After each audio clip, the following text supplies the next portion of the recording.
What's good? Satoshi's mom here, and I'm here with Brando, the CEO, the founder of NINFA.io, an epic platform that is helping artists to really get out there and be able to get highlighted in a way that a lot of other platforms right now are not really taking the time, giving the TLC to artists to be able to get on the radar and also to have a way to showcase their work outside of all of the noise on Twitter. I'm really stoked to be here with you today, man, to talk more about like the mission that you guys are on and what you see as the vision for the space and what you're trying to accomplish with NINFA. So a lot of respect for you with what you're doing, and stoked to get into it, man. So welcome. Thank you so much also for the kind words about NINFA. I'm glad this is like getting realized by the community and by the artists. I think we had different missions, especially in the past with NINFA. I think now the main goal is becoming a place where people find the best digital art collections that you can find in the market, and a place that artists realize is the place to be if they want to drop, I would say, more than 2 to 3 artworks at a time, so creating a collection. The idea behind it is that collections help collectors having a more like informed purchase decisions, because with collections you are able to create a common narrative around the drop, for example, and a little bit more content. As you were saying, we are trying to add content through interviews, through articles that Carlo, my co-founder, does with artists releasing curated drop with us. And the idea is exactly the one of giving more context to a single specific drop instead of like a single 101 that is dropped in a in a sea of different other artworks. And with this kind of content, help collector deciding whether it's a good opportunity or whether they like or they vibe with what we have on the side.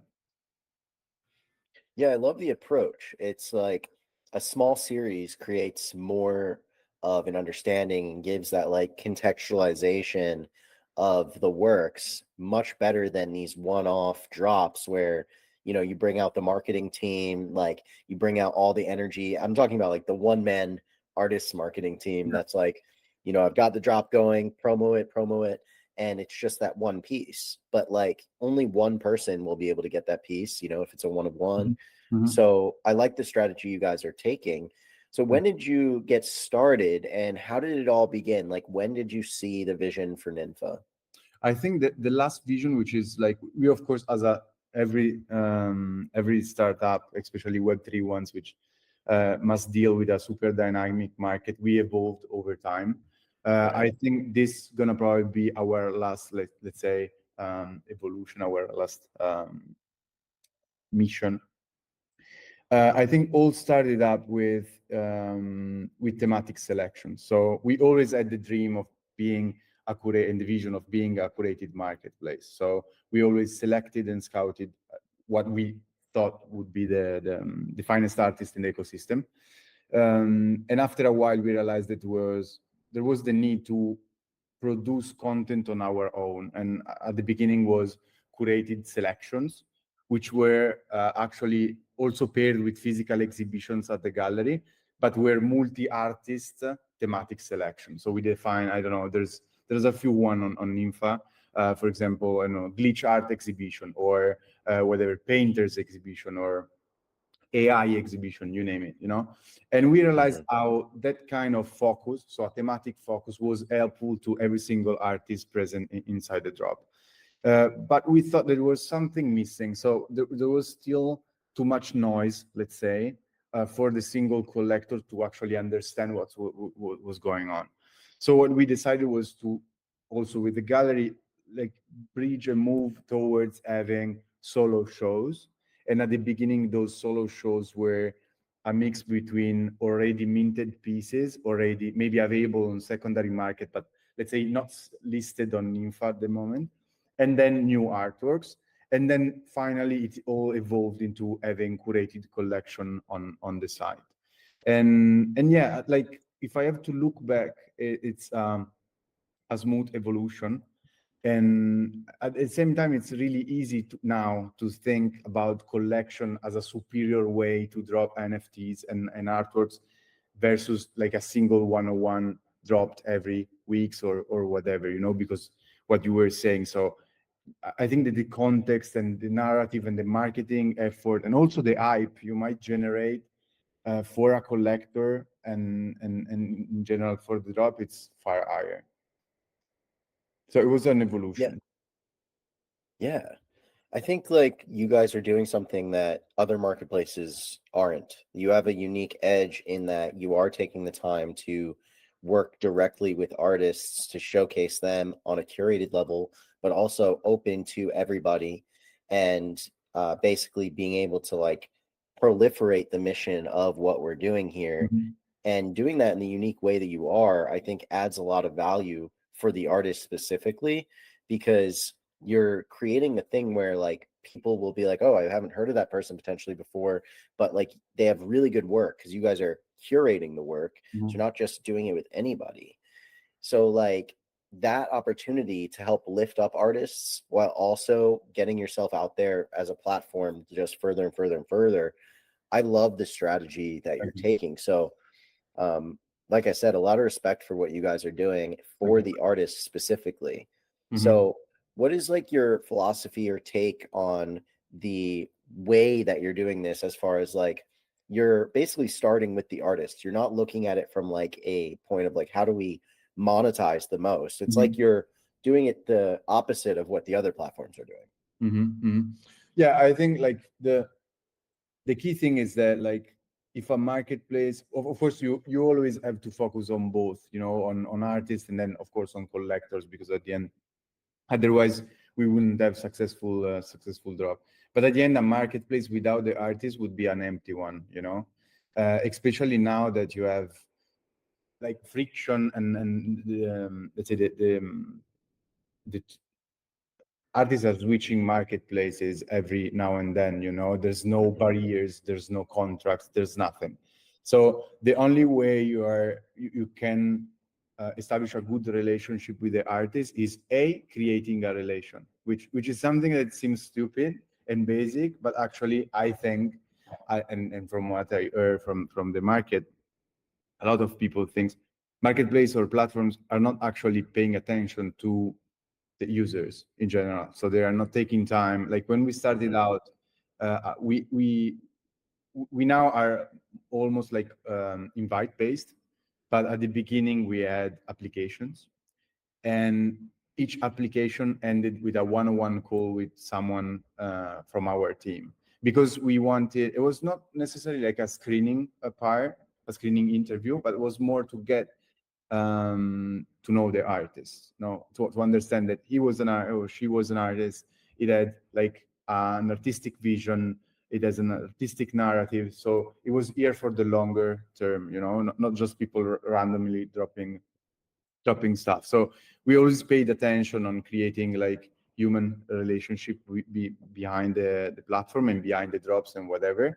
And I think this is exactly also what then led to having curated drops, because at the end it's just about creating another meaningful connection on a deeper level with the artist to understand how to better display the art on custom pages, or what kind of content. For example, Carlo is doing a lot of like article mixing current like digital drops with traditional artworks or like historical artworks, and this requires a lot of study and a lot of chats with artists that are dropping with us. So I think A, it's building a relationship, and B, probably building it in the longer term. So we don't care about, of course, it's nice if we do a drop and then we sell out the drop, everyone is happy. But I think that it's what's going to be meaningful for us, for the collectors, and for the market is building a longer term relation. So I want the artist A to drop with us for the first time for his first collection, but also for the second, the third, and so on and so forth. It must be a longer term relationship. And C, I think that also the gallery probably played a role at the beginning when there were, especially in Italy, but in general in Europe, there was there was a few ones, but not that many places to talk about like Web3 art or crypto art or NFTs in general. And I think that it became a sort of gathering point for the community. And that's also where we created a lot of meaningful connection with artists, creators, collectors, whatever, that were either in Italy already or visiting, from abroad the world. And so I think that the relationship aspect in NINFA is a lot important. Definitely.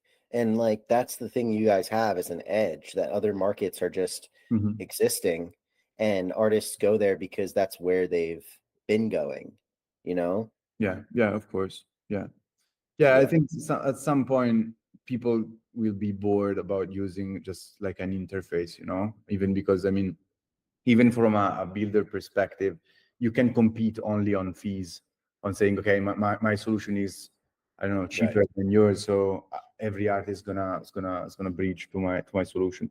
I think there's more, especially into art, where like creators are really emotional, need like, a human touch feel. It's art we are selling, not boots or whatever other like playing items. So we are all humans, and we are like particular humans that are really like willing to connect, willing to understand each other. So I think connections are really, really important.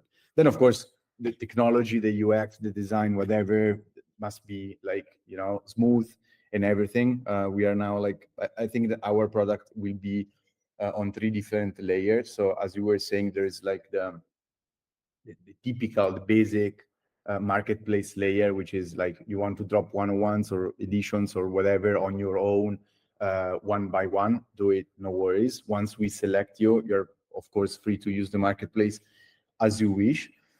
But then we decided also to have 2 different layers. The higher one is the one you were referring to, so the curation, the curated collection. So it's custom page, content, marketing push also on our side. And then there's a layer in between. I'm spoiling it, but we will be probably live in a couple of weeks or month. Really? Depending Nice. on my tech team. And it's an hybrid between the two. So if you want to have your single page for a collection, you maybe don't care about additional interviews or articles or whatever, but you feel that you can do it on your own. You have a sort of custom page for your collection without our marketing push and our content, which I think it's a hybrid also in terms of like percentages and fees. It's a mid-tier option that artists gonna use. And this is due also to the fact that like what I'm willing is creating, which is already in place, a program where like every Monday or every 2 Monday, under like Curated Mondays, brand, on NINFA, there's a curated collection, which is our like top-notch collection and higher tier of offer. And then of course artists can, whenever they want, use the marketplace to create their collection independently. So because you guys offered a really cool opportunity, like to be able to have the marketing push on your end, to be able to have an interview and their own page on the site, it incentivizes the artist to really go above and beyond and create those showstoppers. And I think like I'm willing to pay a higher fee or do a higher percentage share or whatever it is, when it comes to having those extra benefits, it's a no-brainer.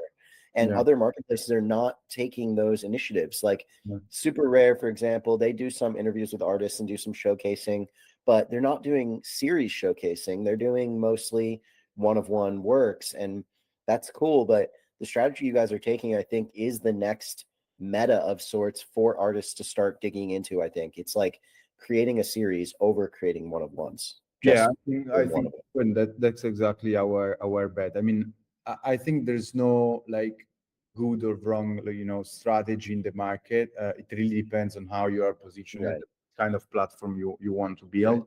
And of course, like, I mean, in case of Super, they were one of the first marketplace. So somehow they, let's say, lighted the way for every one of us. What I see, it's an opportunity. And so on let's say a market perspective, but on the other side, also as a collector, I want to acquire pieces in collections. Then of course you can always see an artist as a big collection, you know, like if you fragment the artist in different one-on-ones, at the end it's a collection, of course. But I think that what we consider a collection, so a sort of like independent smart contract, independent token with like an independent narrative on it, I think it really creates something collectors are really attracted to. There's several benefits, I think, versus releasing like one-on-ones, which are maybe like a bigger potential for the secondary market. For example, collectors see other collectors purchasing a piece from that specific collector and in front of a collection, and they might be more interested into purchasing a piece because a friend or whatever or peer purchased it. And then at the same time, I think that knowing that your piece is part of a story enhances the value of the pieces itself. But like, even if we are not Great. looking, let's say, from the commercial perspective, what I really like, and I discovered it by like working with artists like you, is that it's also a growth process for the artist itself. So being forced to focus on 10, 15, 20, whatever artworks instead of a single one, I think, then you're going to tell me your perspective on this, but I think forces the artist to really put things into perspective. And it's not anymore like creating an artwork just out of an impulse, but it's planning something, you know. And I think it's really a step, and that's exactly what I want NINFA to be, like a place where people like grow by deciding to switch from dropping like a one-on-one every X days and to focusing on a project, because it really, I think, changed the way you do art and you think about your artistic trajectory, you know. Absolutely. I completely agree. It does encourage the artist then to grow in that way from the intention that goes into it. And you don't have it's a delayed gratification because, Yeah. you don't just get to put it out there and see, oh, there's bids, or, oh, someone's buying it and I just made it. Like, that is something I got used to, which was like creating a piece, minting it. And I love that too. That's fun. But I really like this because it does also create the contextualization, the story around the works, and it allows multiple people to collect it. It creates a whole different vibe, and I think that every artist can benefit from doing it. So, like what you guys are doing right now, what is the vision for the future of it? Like, you are just going to keep going down that path, or is there going to be another level up, or can you discuss any of that, or is it kind of under wraps? Like, because I like what you're doing. Is there any more than just rinse and repeat? Like, get more artists on the platform that are really cool, do more series, pack the calendar, or like, what's the plan with NINFA?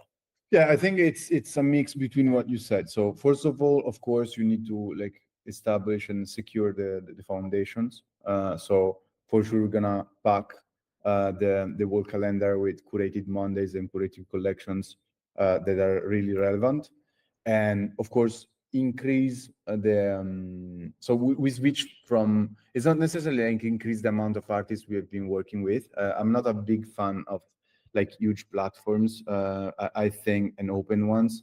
I know that maybe it's not that of course you might be wrong sometimes, not to like onboard an artist and whatever.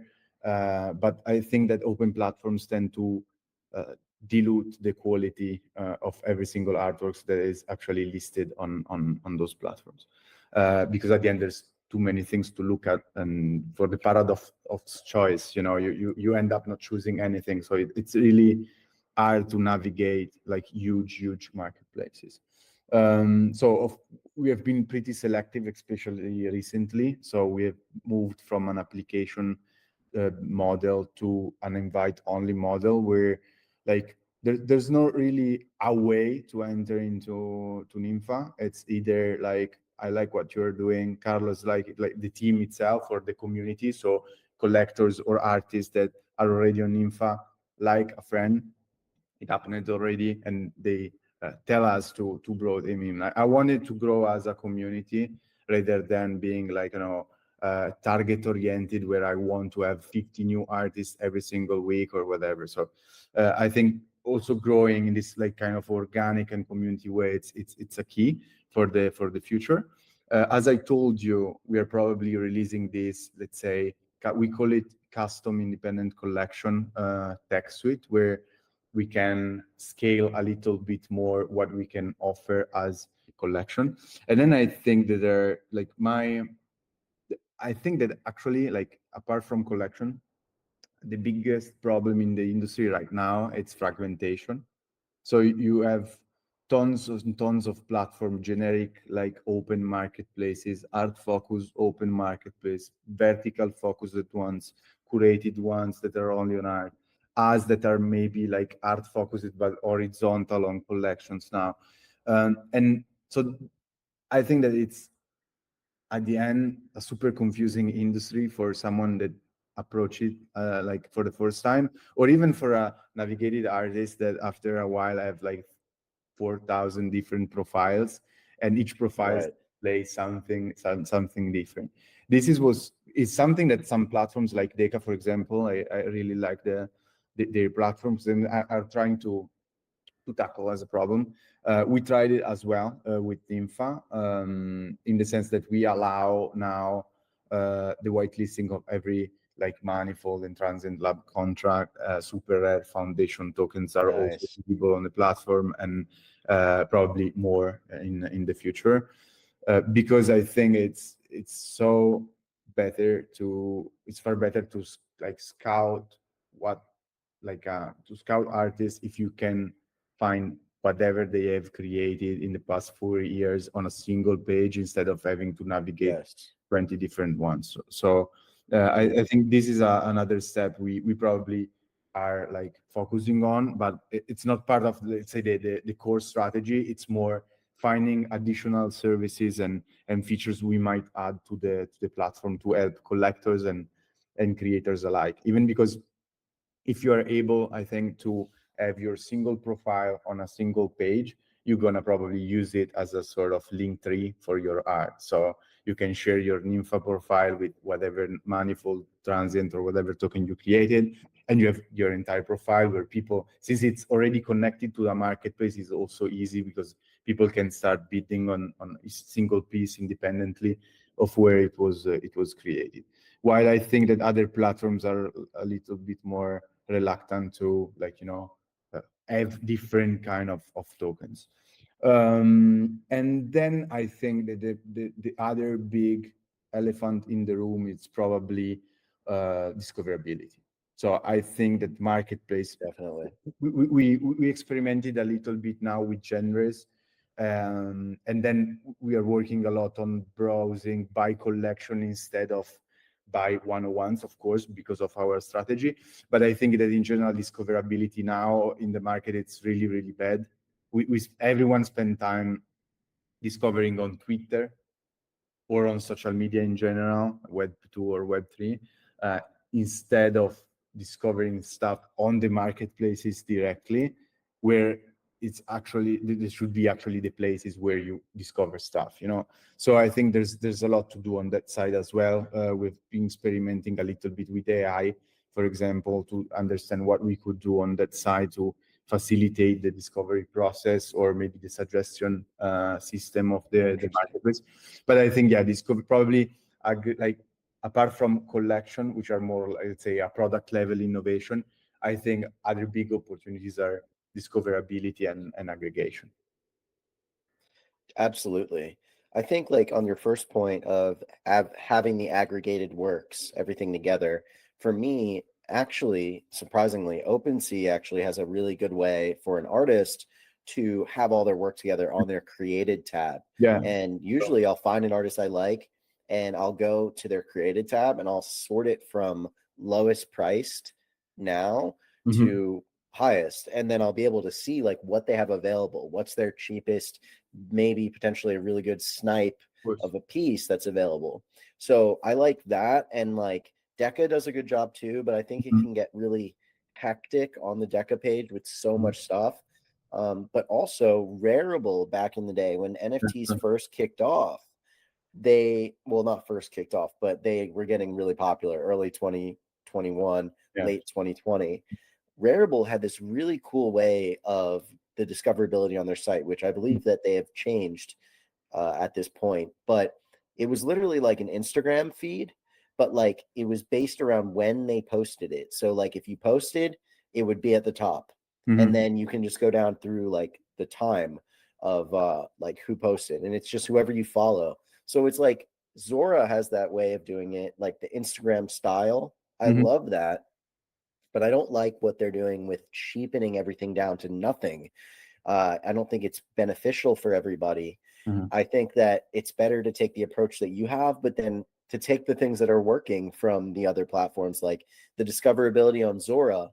It's kind of still confusing, but at least it's like that one feed. Yeah. Like, I think that's really nice. Yeah, So, what we're doing like yeah, in that term is on info there's a slash news section that basically it's the it's this it's doing the same thing that the bot on Twitter when on X is doing, which is basically announcing every mint or list or sale, of course, of one of our artists independently on of the platform. So you have this like news feed where you can see what happened in the past, I don't know, hour, days, whatever, that's solid. so that at least there's a like a way to be informed on the most recent activity. Then of course all the pages like profiles and the art page are sorted by minted last, so that you have the newest stuff before. But at the end, again, they're just like the first step, Right. Yeah. So you also have an IRL gallery, right? yes. How is that? How did you like start that? Like, what has been the ups and downs of that process? Like, what have you learned from all that so far? Was a crazy process, I would say. We started out like, I would say, by chance, let's say, in the sense that Love it. we have our offices in Isola in Milano, which is like the Milan like design and fashion district. And we are in this. I'm sorry, I'm not there at the moment. I'm in my apartment. Otherwise, I would have showed you. It's this like sort of like ground floor loft, like with I think 4 5 meters high ceilings. Everything is white and with a Wow. gray polished floor. And there was a room next to us. So our office, it's like probably, I don't know, I would say like 70 or 80 like square meters big. And there was a room like 200 square meters big next to us with a like a fashion like showroom, like a vintage showroom. And they were about to leave the space. So I extended I said, I think that since there's no space in Italy for, I would say, Web3 in general, I said, okay, why don't we expect for a few ones? I said, okay, why don't we create one? So a place where instead of meeting on Twitter, we get and on meeting, we can actually meet in real life. Nice. And we extended we sent an offer to the landlord, and that went through. So at the end, we had our offices and a huge space, and we ordered the 20 screens to fill the gallery. And that was, I think, October 2022. And the marketplace, like we've been full time since the beginning of 2022 on NINFA. And then we launched the marketplace in June 2022 with two parties in NFT at NFT NYC back then. So two side events to launch the platform. And so at the end, the gallery opened it like 4 or 5 months later. And at the beginning, we decided to not to be like out self-referential. So we wanted to bring to the Italian community like what was meaningful for the NFT and in the NFT ecosystem. So we opened it with a joint exhibition between us and King of Midtown, with a selection of NINFA artists.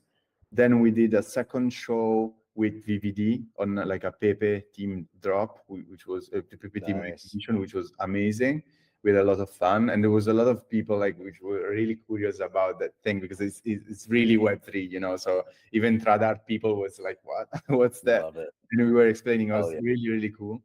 And then we did a show, like a few collectors exhibition, like one with 33 NFTs displaying his collection, Christmas party with Kozumo and the De Medici group around their collection. Wow. And we also it was really funny that we also, since one of my co-founders is actually a descendant from the De Medici family, we also brought like a real Cosimo De Medici portrait from like centuries ago, and we exhibited it along with the De That's Medici collection. nuts. Was fucking dope. Yeah, it was really amazing. And so we did a few exhibition around like either displaying big collections or about like thematic thing which we deemed relevant for the ecosystem. After that, we started releasing like either thematic drops or solo shows starting like January 2023 until this summer. We are now renovating the gallery a little bit. So we're changing the screens, and I want to create not only a gallery, but also a sort of space for people to gather. So more like chill vibes, like maybe sofas, more like underground culture. I want to change it a little bit, also to experiment. But I've never wanted to like I think a lot of times a lot of people was like being on NINFA because of the gallery. I think there's a lot more than that. And so I mean the gallery is I think was a nice add-on to whatever we have to offer to a collector or a creator. And of course it's a good step to create relationships and a nice place to visit. And of course it's also interesting, of course, for a single creator to be exhibited. You know, it's something that can be cool. But I think we are an online crowd, so regardless of the gallery, I think the platform is what everyone needs to focus on. Hmm.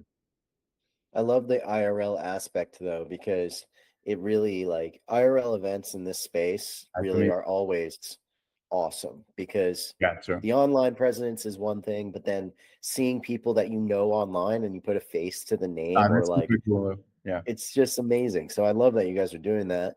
So I want to ask you like more of a broader question, like why are you doing all this? because we are crazy, man. I would say That's awesome. like I don't know. I can like why I would like, I mean, because we are passionate about it. So there's like, I will like, let me tell you how I approach this, and then we will discover together Yeah. the whys. You know, like I was like, I've been in crypto since 2017. So like but I was at university back then. So I was there investing a little bit, trading a little bit, but pocket money. And somehow I really got involved into Twitter and crypto Twitter kind, where every like those anonymous crazy guys, Kobe, Jibus, whatever, like old school gains, whatever, and Right. everyone was like texting like weird stuff, posting weird stuff, and the charts, and everyone was getting scammed, the ICO craze.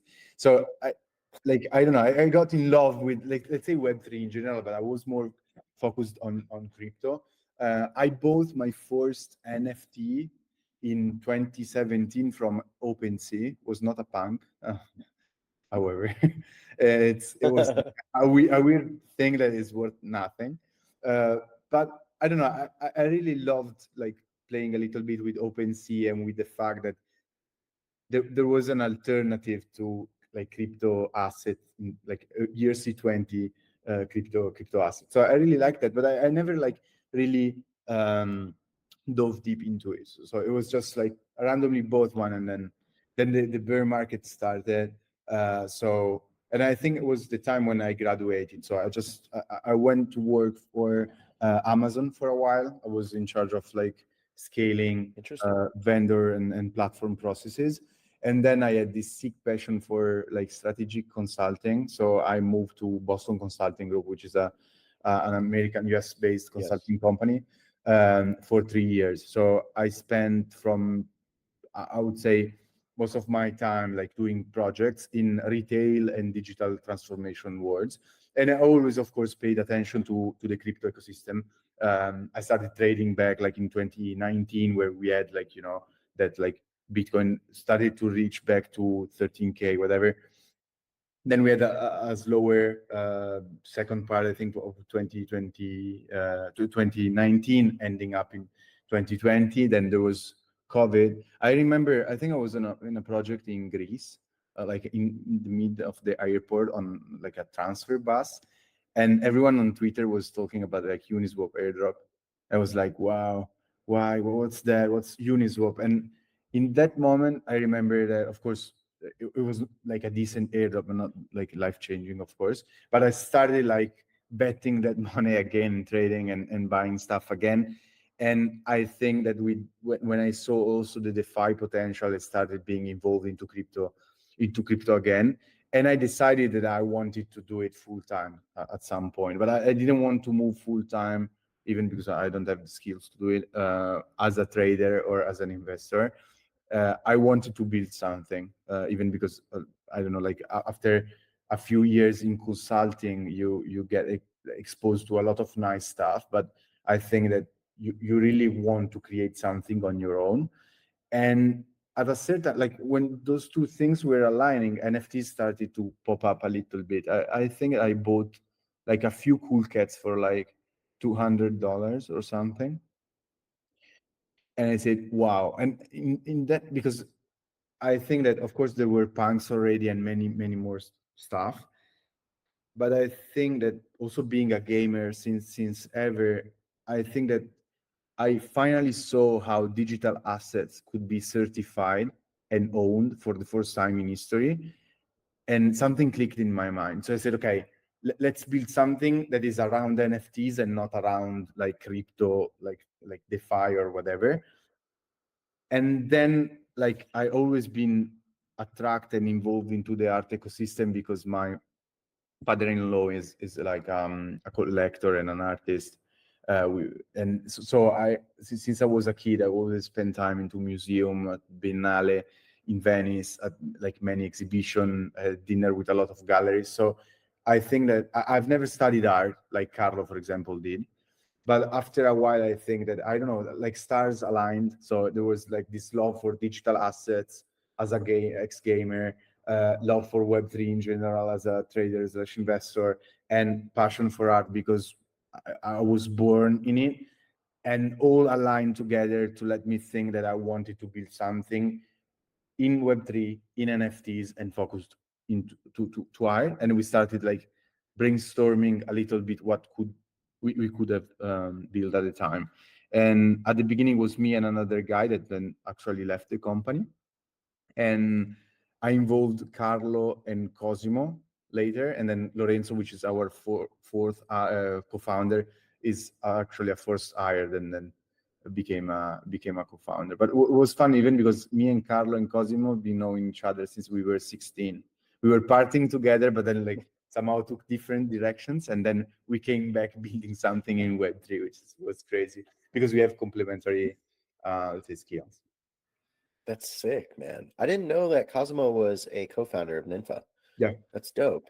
Yeah. He's really done a lot for the space. And I also love the like narrative of Cosimo de Medici, like the family, the actual like person from history. And like how you mentioned too that you highlighted the actual like portrait at one of those first IRL events. I think that's sick. So it's like, is that also part of it, like wanting to make a legacy like that for the art space, or like, how do you Yeah, feel about that? yeah, of course. Then of course you should talk to Cosimo, not to me directly for that. But I know Right. we've been speaking a lot about it. He definitely want to have a legacy in the space since his family played a role. At the end, his family played a role in the art history, and not necessarily in the Italian art history, but in the global art evolution. And I think he started building a nice collection, focusing on one-on-ones mostly. And I think is part of what he want to create. And it was really fun because at the beginning, like he's not Cosimo de Medici from Twitter. Is the real descendant from the family. And it was really fun because I thought he was connected with Cosimo. Then we all somehow connected together, Oh, and okay. we decided to do something together during Christmas 2 years ago. But I think like the objective is the same. It's creating something that is a statement, for the art industry in the digital art Web3 world. Yeah. Word. So Cosimo de Medici, known on Twitter, is not the co-founder that It's I not was. microphone. No, exactly. Okay, but his name is Cosimo. Exactly. Nice.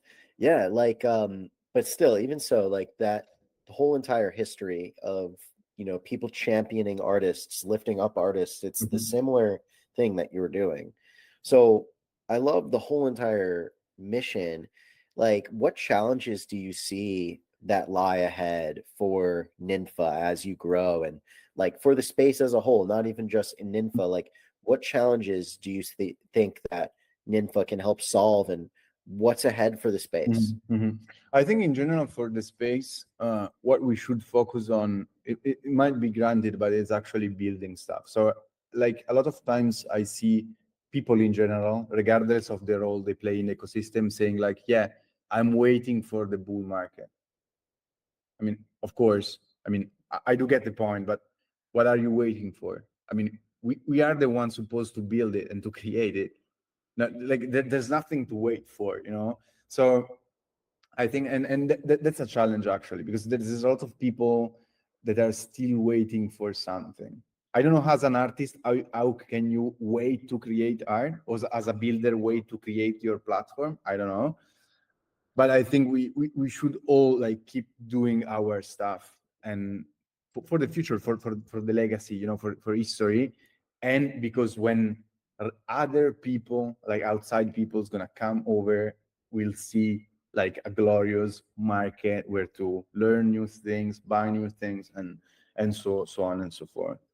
I think it's another challenge is of course the one of being, like, let's say, accepted by traditional art.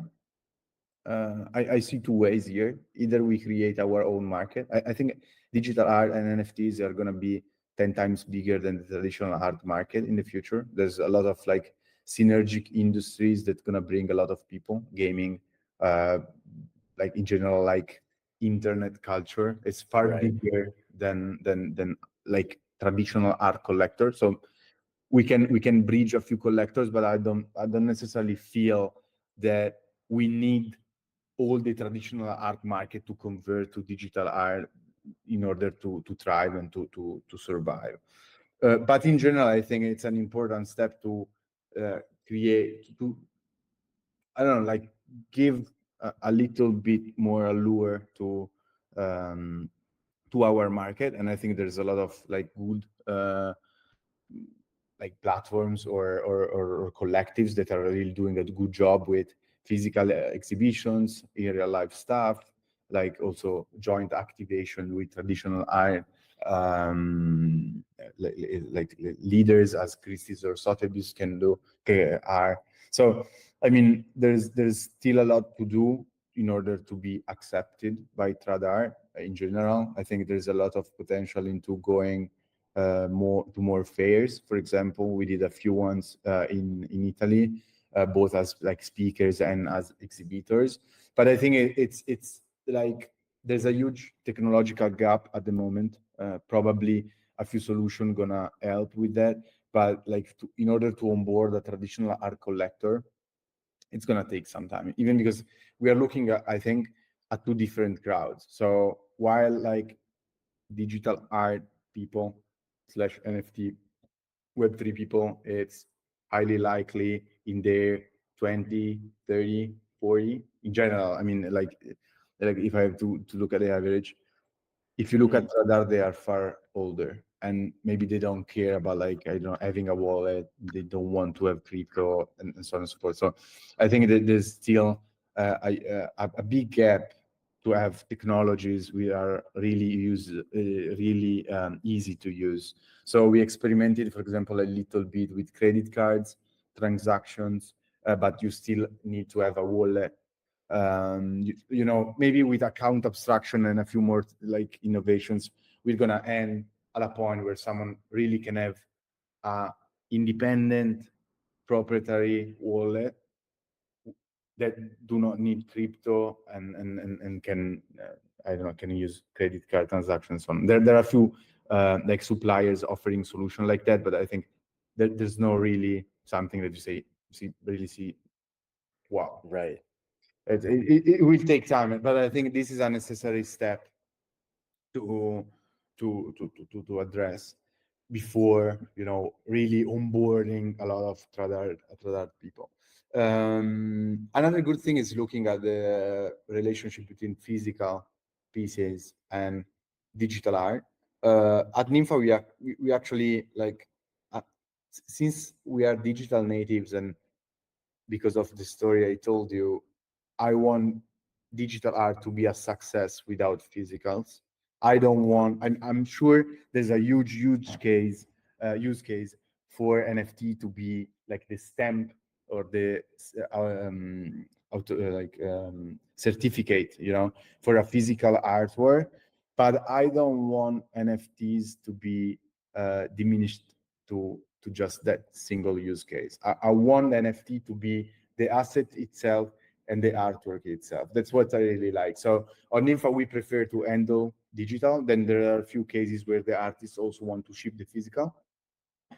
So we are open to it, but we are not focusing. While I think there is a huge opportunity for other people to experiment on physical and digital hybrid or burns or whatever other different solutions you might find, because I think that at the end physical can be a sort of Trojan horse for the traditional artwork. You know? Yeah, I think like most people too, they don't necessarily like when there's an opportunity, say you buy a digital piece and it comes with a physical, a lot of people won't even claim the physical. Yeah, So it'll end up just sitting with the artist for a while. And maybe it's a percentage, not all of them. Some people will still want it. But for me personally, like I prefer digital because it's easier to collect digital stuff versus having to deal with yeah, the whole process of getting the physical piece. And I do enjoy a nice physical piece too. But I think the space that we're in right now is very so early. So it's like all of these things are still in their primitive growing pains stage. Like sure. there's no museum for digital art exclusively. Like there's no way to just like pay with a credit card and get a wallet created and an NFT at the same time. Like I would imagine like the best easiest way is like people use Apple Pay on their phone or tap to pay to buy an NFT without having a wallet. Mhm. That would be like the smoothest thing. Yeah. Like use a credit card, boom, they pay, wallet is generated, then the NFT goes to that wallet, the money goes to them, and there's like it's converted or whatever. Yeah, I think Floor is working on something like this yeah, I potentially, think but so. I like from a like wallet creation perspective. I don't know if you tried it, but I tried the base smart wallet, the Coinbase smart wallet. right. It's great. Like the creation process is crazy. It's like 30 seconds. You have a wallet with like your phone and Face ID. So I think it's gonna come. It's gonna come really soon. Something like what we imagine. But yeah, I mean, there is as you said, everything is really early. So we need to understand what's worth experimented, what's not, and even because as you said, there's things you like because they're physical, there's stuff that you prefer to collect digital, there's way to display. For example, our at our gallery we had 20 screens that are like built for digital artworks display. So sometimes we also like sold a few to collectors, for example, traditional art collectors that, of course, both NFTs, but at the end wanted the piece to be exhibited in their places. So they bought a screen as well. So Definitely. at the end, it's I had a few ones in my apartment as well. So I mean, it really depends on how you. I mean, the cool things about digital artwork is that the fruition and the ownership of the assets are really two distinguished things. So you can either own it, but maybe you don't care about exhibiting it or having it showcased in your place, or maybe you do. And so you can buy a screen, you can buy a commercial screen, and then use like a USB key or whatever app you can use to actually display in your house. So I think that if you look at the space now, if compared to when we started, early 20 or whatever, there's been a lot of evolution.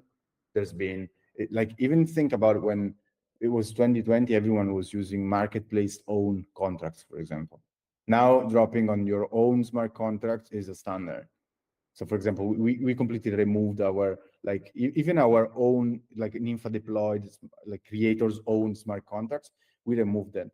So manifold and transit are now a standard, and everyone is using that. And it required a lot of time for people to start building those kind of solutions, and at the same time for artists to understand and collectors to understand which were the benefits of using that. And then now I think we are approaching the display season, let's say. So there's white wall, there's bright moments, Right. views, art ecosystem. So there's a lot of people like looking into how we can have fruition of NFTs, which is a big question even in traditional art world, or when you talk randomly with people, a lot of people is going to tell you, yeah, okay, but why do you buy those things? How you can enjoy those things, you know, on your phone, on your computer?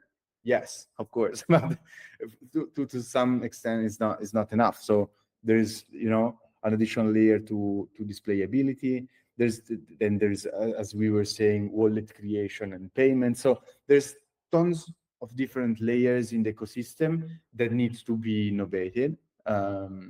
We'll see. I mean, Yeah, I have a token frame in my house, and it's a bit clunky on the UI side, but they've had a lot of bugs recently too.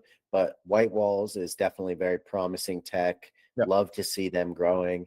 And I think overall, when we find a better way to display, then it's going to be more commonplace that we see these things in more trad art platforms, I think, because it's just going to make more sense for them, I yeah, think. it also must be. I mean, when we also opened the gallery to show to people that they could have digital art in their home, you know, which is something that we're not giving for granted at all. So that we're not really understanding that you could have it hang on your wall, on your sofa. And the first thing they said when visiting the gallery was like, wow, I want one. I want a screen. I would like to have it in my wardrobe or my, I don't know, like fitting room, or I don't know, living room, whatever, kitchen. And Right. because once you see it, like once traditional art collectors see it, they realize it's art. Because at the end, of course, to us, it's granted because we've been building the industry, working in the industry forever, you know. But for them, it's not granted. And when they see it in real life, they immediately realize that that's art. There's like, you know, they, as they do with prints or with physical artworks, they immediately realize it's art. And it's a nice selling point in general, like, you know, way to spread out uh, the word around NFTs and Web3 art. It must be easier to do it than it is now. So I had a few like Samsung the frame in my place when I had to use like USB key. We experimented it a little bit, and they are now broken with WIM frames, for example, which are were the Haven't ones heard of we those. were using. Okay, it's the 15 screens we were using at the gallery that we need now to replace. Mm, But at the end, they had a smooth app, like mobile app, where you could simply like load the things on your phone without losing quality, and then you were able to upload it. We were able to switch the entire gallery with a click to change scenes. It was really like, you know, smooth. And I think those kind of solution, of course, helps a lot to have digital art in our places. Yeah. So, yeah, I mean, I think it's really dope to be able to display works that are digitally native. So they're like animated works or, moving pieces where obviously like you can't do that with a physical piece unless, there's experimentation being done with like lenticular prints where you walk past it and it kind of like shifts like that. Yeah, I just bought one. Effect. Oh, really? Nice. The one from I don't know if I'm supposed to say Alpha it, Centauri. whether the one from Dark Farms. Yeah. Oh, nice, man. It's the Nobel Gallery, yeah, drop. Super Yeah, it sick. was really, yeah. I was looking, like, by chance, I was looking at Twitter, and by chance I just cleaned my apartment entirely, so I had this like small spot for a physical piece, and I said, wow, I love it. And so I bought one, and I think it's really cool. Yeah, Classic. yeah. That's a It's really classic. sick. Farms is a legend. Yeah, exactly. I want to switch gears and talk more a little bit about you as we kind of get towards wrapping up here. I know we're kind of towards the end of time. So like what do you like to do as far as like Brando, like outside of NINFA? Like what are some hobbies that you have, and like do you collect a lot of art? Like tell me a little bit about like you and what you do on a Yeah, of day-to-day course, basis. like collectibles are a big thing. I like collecting art, like very like different type of artworks. The most recent one I bought is a Murakami signet prints. I think it's 1 out of 100 or Nice. 30. Yeah. I won it at a charity auction, so I really like the piece. I really wanted I bought a Murakami flowers, a lot of them actually, back then. They didn't Nice, perform nice. really well though, and I wanted a physical Murakami, so I bought one. And then I'm collecting, I would say, a lot of weird stuff, like of course cards, so Pokemon, maybe Magic the Gathering ones as well. I've been Nice. also collecting like ancient Roman coins for a while, because I'm Italian, so I'm Interesting. really passionate about Roman coins, and so there's a lot of like collecting going on. I'm also a lot like I'm a gym bro, so I always go to the gym, and I've been practicing also like Brazilian jiu-jitsu for a while. So I've been fighting for the past like almost 2 years now, Hell which yeah. it doesn't have nothing to do with collections, but it's a growing like a nice sport, like a martial arts, and it's part of a big growing process. And other hobbies, like I'm a sake sommelier, by I don't know why. Really? Yeah, yeah. Dope. Like I don't even know why, man. Like I've been always been fan of Japan. I've also studied Japanese for the past 2 years.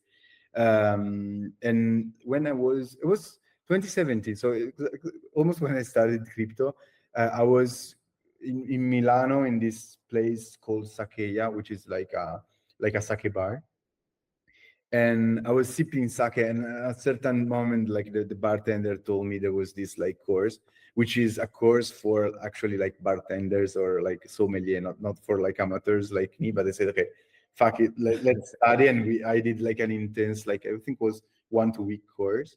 Then I passed the exam, and then I like they also sometimes also called me to do like the sommelier in a few like Milano sake shows and stuff. But Interesting. it's really nice. It's I love sake and Japanese culture. So at the end, it's a part of like like a hobby. It's drinking most of the That's time. sick. I recently saw a post from Gainsey actually, and he was like, "Sake is the Yeah, superior alcohol," and he said like, "There's no hangover." yeah. Is that true? It depends how much you drink, but yeah, it's a nice, I would say it's a nice alternative to like beers or wine, because at the end it's similar into like alcoholic percentage, um like wine. So it's usually between 12 to 15%. So it's like tough red wines, Yeah. but it's smoother, so you don't feel the alcohol, and it's lighter to drink. So you drink a ton, and on average, the day after, you're feeling better.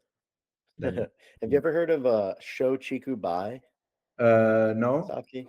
Okay, no. It's like the one sake that I like. It's the Okay, brand is called Sho Chiku Bai, okay, and it's a Nigori. I okay. guess is the right word. Nigori, I think. Nigori, The yeah. cloudy. Yeah, the cloudy one, yeah, the milky one. Yeah, yeah.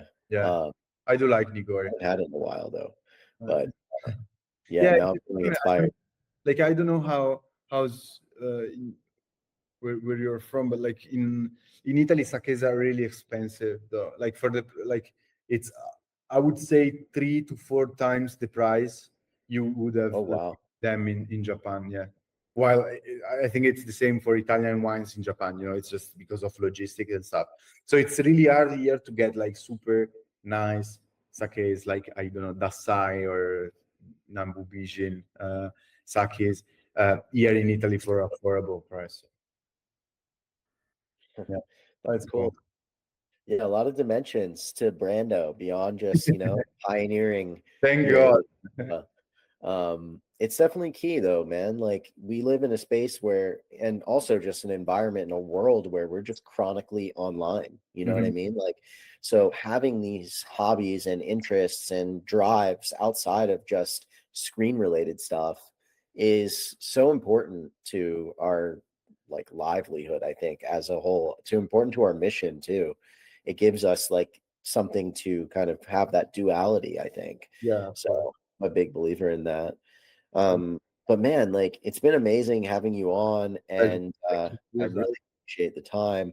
A lot of different awesome perspectives, and I think you guys are making some amazing progress on just helping lift this space up, make this space what we want it to be. Thank So you. the builders like you are very key.